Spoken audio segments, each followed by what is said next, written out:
हाँ तो ऑब्वियस है ना, समय पर है, इसीलिए ये फैसला लिया गया है।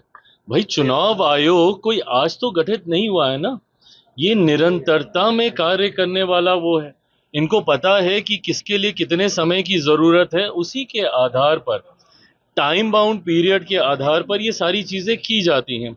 अभी भी जो ये प्रोसेस चल रहा है, सितंबर के लास्ट तक, अक्टूबर के उस तक ये डेट दी गई है, और स्वाभाविक है कि तब तक कंप्लीट होगा ही, क्योंकि वो समय एक ऐसा आ जाएगा कि उसके बाद चुनाव होने हैं। और अधिकांश समय पे चुनाव के आसपास, उससे कुछ महीने पहले, कुछ समय पहले ये सारी प्रक्रिया की जाती है, ताकि इस बात को सुनिश्चित किया जा सके कि किसी भी वोटर के साथ कोई नाइंसाफी नहीं हो, कोई फर्जी वोट नहीं हो, कोई इसका गलत उपयोग ना कर सके। उस दृष्टि से इस प्रक्रिया का पालन किया जाता है, जो किया जा रहा है। और ठीक ही कहा उन्होंने कि इसको समय रहते इसको पूरा कर लिया जाए। पत्र लिखा है, पत्र लिखवाया गया है, मुझे नहीं पता। मुसलमान वोट जिसपे राष्ट्रीय जनता दल और उनके नेता अपना आधिपत्य मानते हैं, उसमें बिखराव तो देखने को मिल ही रहा है। पिछले विधानसभा के चुनाव में भी अगर नहीं बिखराव होता तो ओवैसी जी की पार्टी, अब वो बात अलग है कि बाद में वो विधायक कहाँ गए नहीं गए, पर कैसे वो जीतते। तो उन वोटों में बिखराव तो हो ही रहा है। हकीकत है, आज की तारीख में जिस एमवाई समीकरण पर राष्ट्रीय जनता दल सांप्रदायिकता और जातीयता को बढ़ावा देकर आगे बढ़ रही थी, आज की तारीख में उसी समाज के लोग इस बात को समझ रहे हैं कि उनको सिर्फ वोट बैंक बनाया जा रहा है और उनका सिर्फ निरंतरता में इस्तेमाल किया जा रहा है, और अब वो अपने आप को इस्तेमाल होने नहीं देना चाहते हैं। इसीलिए आज वो डेवलपमेंट की सोच के साथ जुड़ रहे हैं। जितने मुसलमान हैं जो कहते हैं कि भैया वो एनडीए के साथ नहीं जुड़ेंगे, आज आप जाके देख लीजिए गरीब मुसलमान जितने हैं, वो सब जनता दल, या वो सब हमारे गठबंधन के साथ, उसमें जनता दल यूनाइटेड हो, हमारी पार्टी हो, even for that matter Bharatiya Janata party हो, एनडीए के साथ वो अपने आप को जुड़ता हुआ देख रहे हैं। जिस तरीके से वक्त में संशोधन किए गए, जिसमें प्रो पुअर मुसलमानों को उनका हक अधिकार देने का इसमें काम किया गया, तो वो भी हम लोग के साथ मजबूती से जुड़ रहे हैं। ट्रिपल तलाक में वो मुसलमान महिलाएं जिनको राहत मिली है, वो अपने आप को हमारे गठबंधन के साथ जुड़ता हुआ देख रही हैं।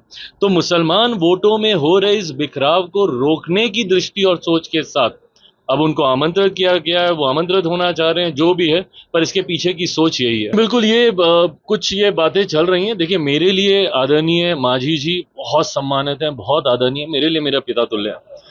उनकी गाली भी मेरी सर आंखों पर, कल को वो मुझे दो बात बोल भी देंगे तो भी मेरे सर आंखों पर। वो मेरे लिए पिता तुल्य है। मेरे पिता अगर कुछ कहेंगे तो मैं उनसे नाराजगी कतई प्रकट नहीं करता ऐसे में। बट हाँ, मैं ये समझना भी चाहूंगा कि नाराजगी के कारण क्या है। खैर, मैं जब बैठूंगा उनके साथ वो मैं सुलझा लूंगा समय समय पर। उन्होंने मुझे लेकर कुछ टिप्पणियां की, मुझे ना समझ, अनुभव, और अनुभव की कमी है अगर आप उनसे कंपेयर करें। आप उनका अनुभव देखिए भैया, 80 साल का उनका अनुभव है, प्रदेश के मुख्यमंत्री रहे, केंद्र में मंत्री रहे, बल्कि संसद में जब मैं उनके साथ बैठता हूं, उनके अनुभव का लाभ लेना चाहता हूं, उनसे सीखना, उनसे जानना चाहता हूं। बट ऐसे में अगर उनको मुझसे कोई नाराजगी भी है तो वो मैं ज़रूर उनके साथ बैठ के मैं सुलझा लूँगा। अंतोगत्वा मैं कतई नहीं चाहूँगा कि इस वाद विवाद का, या ये जो एक भ्रम जिसको और ज़्यादा हाईलाइट विपक्ष कर रहा है, उसका लाभ कतई विपक्ष ले। ये लोग यही दिखाने का प्रयास कर रहे हैं कि देखिए एनडीए के दो नेता आपस में भिड़ रहे हैं, जबकि कतई ऐसा नहीं है। मांझी जी जो कहेंगे वो मेरी सर आंखों पर, मैं कतई उनसे इस बारे में कोई बहस आगे नहीं करूँगा। बट हाँ, इसका लाभ किसी दूसरे को ना हो, उसके लिए एनडीए में एकजुटता और वो सहजता दिखनी ज़रूरी है, जो शायद इन विषयों से कहीं ना कहीं नहीं दिख पाती है। उसके लिए मैं प्रयास जरूर करूंगा कि वो ठीक हो।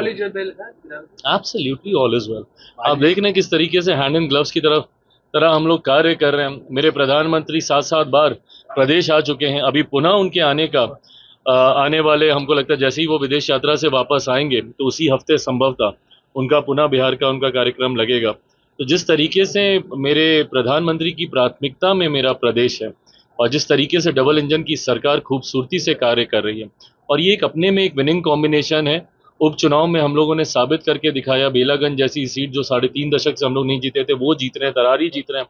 तो ऐसे में ये एक विनिंग कॉम्बिनेशन है, और इसी में एकजुटता और बहुत सहजता के साथ चुनाव में हम लोग उतरेंगे और ऐतिहासिक जीत हासिल करेंगे।